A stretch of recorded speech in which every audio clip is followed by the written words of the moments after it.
તો guys finally મને રિક્ષા આવડી ગઈ છે. તો કદાચ તમારું ભાડું હોય, હું છે ને એને સ્કૂલે લેવા માટે આવ્યો હતો અહીંયા સ્કૂલની અંદર, અને અંદર મેં શોધી પણ એ મળી નહીં. તો ગાઈસ અત્યારે હું પતંગ ચકાઈ રહ્યો છું. અવાજ કે તો અત્યારે અમે લોકો જઈ રહ્યા છે રાયપુર પતંગ દોરી લેવા માટે. હે ગાઈસ, જય શ્રી કૃષ્ણ. કેમ છો તમે બધા? આઈ હોપ તમે બધા મજામાં હશો. અત્યારે વાગે છે 4:30 અને હું અત્યારે વ્લોગ સ્ટાર્ટ કરી રહ્યો છું. આજે જવાનું છે રાયપુર પતંગ દોરી લેવા માટે. તો મજા આવશે. અને ટંટાલાલ તાર લેવાની જ દોરી? તો ટંટાલાલ એ દોરી લેશે અને મજા આવશે. તો પહેલા અત્યારે હું ચા નાસ્તો કરી લઉં, પછી તમને મળું.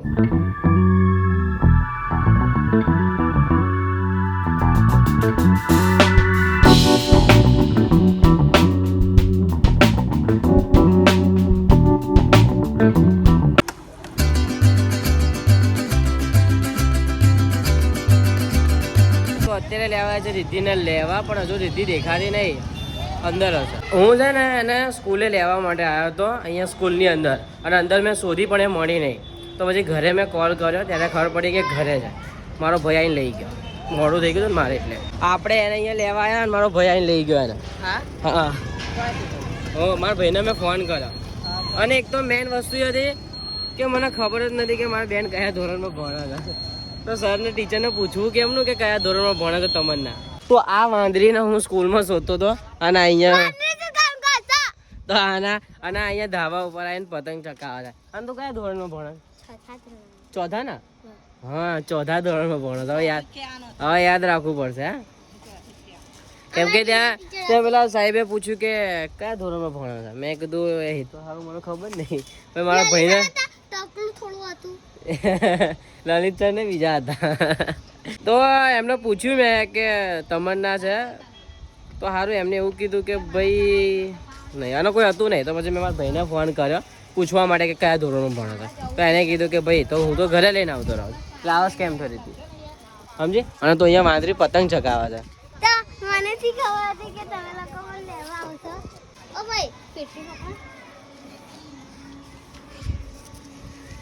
યે લાવું કે પતંગ એ સાગરભાઈ પતંગ ને પોલિયો થયો છે. તો ગાઈસ અત્યારે હું પતંગ ચકાઈ રહ્યો છું, અને મારે ના ગાઈસ આનો પતંગ ભરાઈ જવો જો તમે જો ભરાતા બચી ગયો. ચકાઈ રહ્યો છું. બહુ મસ્ત પતંગ છે, અને આ પતંગ આ રિદ્ધિએ પકડી છે.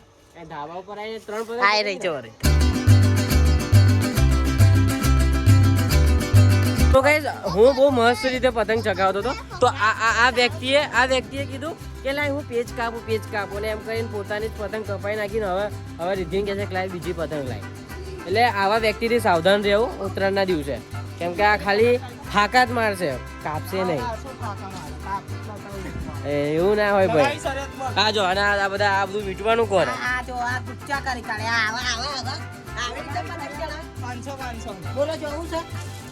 અને અત્યારે હું મારી બેનને પતંગ ચકી આપું છું. દીદી છે, તમે જોઈ શકો છો આકાશ પર આપણો પતંગ દેખાઈ રહ્યો છે.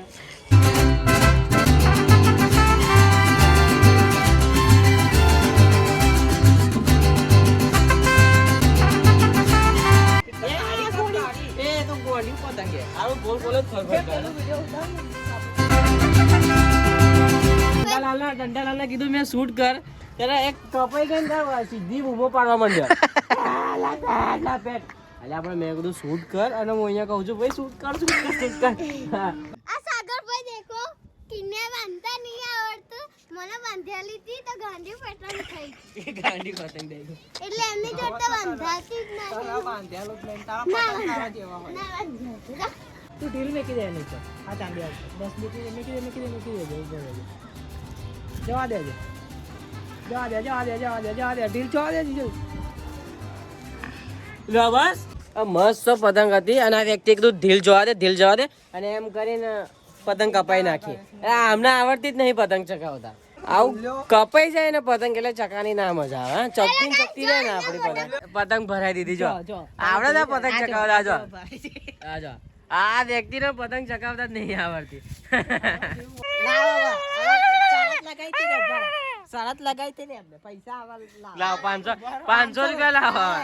500 રૂપિયા લાવ. હેડો આ ચીટિંગ કરે છે. હેડો આ પતંગ જોઈએ. આ હલવાઈ નાખીએ, હલવાઈ નહીં નાખીએ. આ પતંગ હલવાઈ જાય. કપાઈ ગઈ લે પતંગ આપણી. પતંગ તો કપાય જ જાય ને. પતંગ કપાઈ ગઈ અને જોયું અને શું કહેતા હતા તમે આઈસ તમને અહીંયા 14 નહીં કપાઈ લે એની નહીં કપાઈ પણ એની નહીં કપાય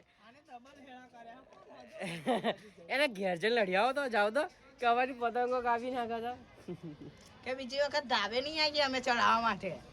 આવું કરે આ છોકરાની બિચારાની 2 પતંગો કાપી નાખી. તો અત્યારે અમે લોકો જઈ રહ્યા છે રાયપુર પતંગ દોરી લેવા માટે અને જેકેટ પહેરી લીધું છે કેમ કે કદાચ ત્યાં ઠંડી લાગે તો પછી લેવાઈ જવાય એના કરતાં એડવાન્સમાં ચાલુ. અને ભાઈ બૈરા જોડે વાત કરે છે ઘણા સમય પછી બૈરા જોડે વાત ચાલુ થઈ જાય એમની. બૈરાને બોલાવો, લાઈક કરો, શેર કરો. ના ના ચાલશે ચાલશે આ સમજણા છે કરી નાખશે એ તો એમને ખબર છે કે એમનો ભાઈ કેટલી સ્ટ્રગલ કરે છે એટલે કરી નાખશો ને એટલે વાંધો નહીં. તો અત્યારે અમે લોકો જઈશું રિક્ષામાં કેમ કે આપણા સાગરભાઈની રિક્ષા છે એટલે પછી બાઇક લઈને ક્યાં જવાનું થાય છે એટલે રિક્ષા લઈને જઈએ છે એટલે રિક્ષા લઈને જઈએ છે અને આવે છે ટંટાલાલનો મારો ભાઈ આવે એટલે નીકળીએ. ઓકે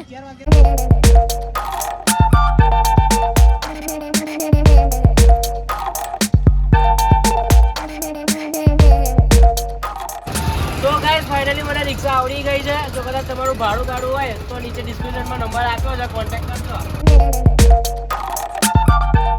તો અત્યારે અમે લોકો આવ્યા છે સાગરભાઈની બેનના ત્યાં. તમે પ્રીવિયસ બ્લોગમાં જોયો હશે પેલો નાનો ટેણીઓ લાઈક કરો એ વાળો તો એના ઘરે આવ્યા છે કેમ કે એમનો જે મોટો છોકરો છે એટલે મોટો નહીં પણ આટલો નાનો ટેણીઓ જ છે પણ એનો પતંગ ચગાવવાનો બહુ શોખ છે. તો અત્યારે એને લઈને જવાનું છે રાયપુર કેમ કે પછી એમની પેલા દીદી એવું કીધું કે તમે જાઓ છો તો એને લેતા જાઓ. તો અત્યારે એને લેવા આવ્યા છે. શું ગાઈસ અમે લોકો નીકળી ગયા છે અને મને એવું લાગે છે કે આવતા દોરી રંગાઈને આવતા બહુ બધી વાર લાગવાની છે.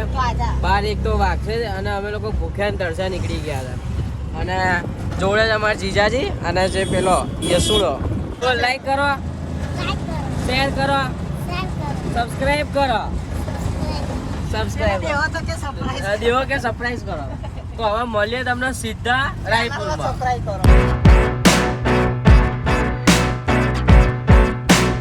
સો ગાઈસ અત્યારે ફાઇનલી રાયપુર તો પહોંચી ગયા પણ અહીંયા વિચાર્યું તો એના કરતા ખતરનાક ભીડ છે અને અત્યારે છે કે કયું ટેલર રંગાઈએ કેમ કે હજુ સુધી કઈ વિચાર્યું નહીં. હવે જોઈએ દુકાને જોઈએ શું થાય છે શું નહીં.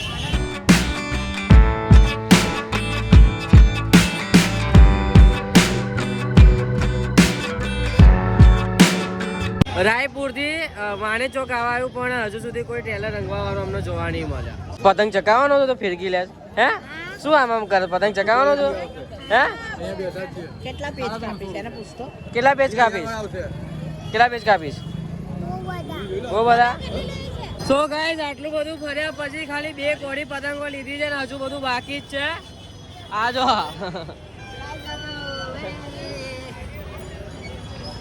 અને હજુ બાકી છે જે ટેલર જોઈએ છે મળતું જ નહીં અમને લોકોને.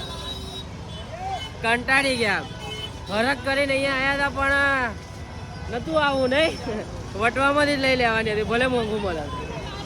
તો કાકા તમારો પતંગ ફાટી ગઈ. સો ગાઈસ અમારા લોકોને જોઈએ છે પ્લેટિનમ પાંડરા ટેલર પણ એ મળતું નહીં.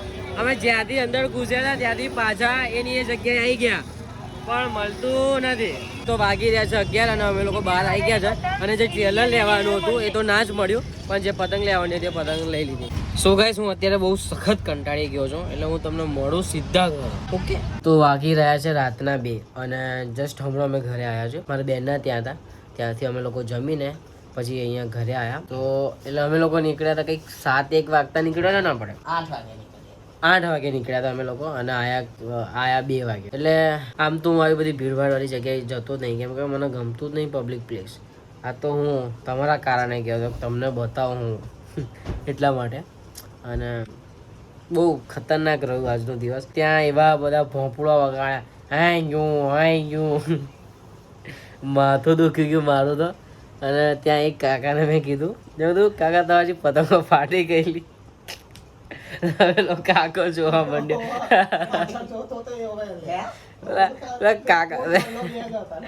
કાકા જોવા માંડ્યા પતંગો ફાટી છે એટલે આવું બધું રહ્યું. અને ત્યાં ફોરેનર બી મળ્યા હતા તો મજા આવી એમ. પણ આમ જોવા જઈએ ને તો કંટાળી ગયા ભીડ હતી ને. સો આમ પેલું નાના હતા ને એ જ સારું હતું કેમ કે ત્યારે નાના હોઈએ ને ત્યારે મમ્મી પપ્પા જે અપાઈ દે ને બસ એમ જ ખુશ રહેવાનું અને એ જ બેસ્ટ. મમ્મી પપ્પા જે અપાવવાને એ જ બેસ્ટ. એમાં આપણે એવું ના જોઈએ કે ભાઈ પેલી દોરી સારી હતી, પેલી પતંગો લઈ આ છે તે છે.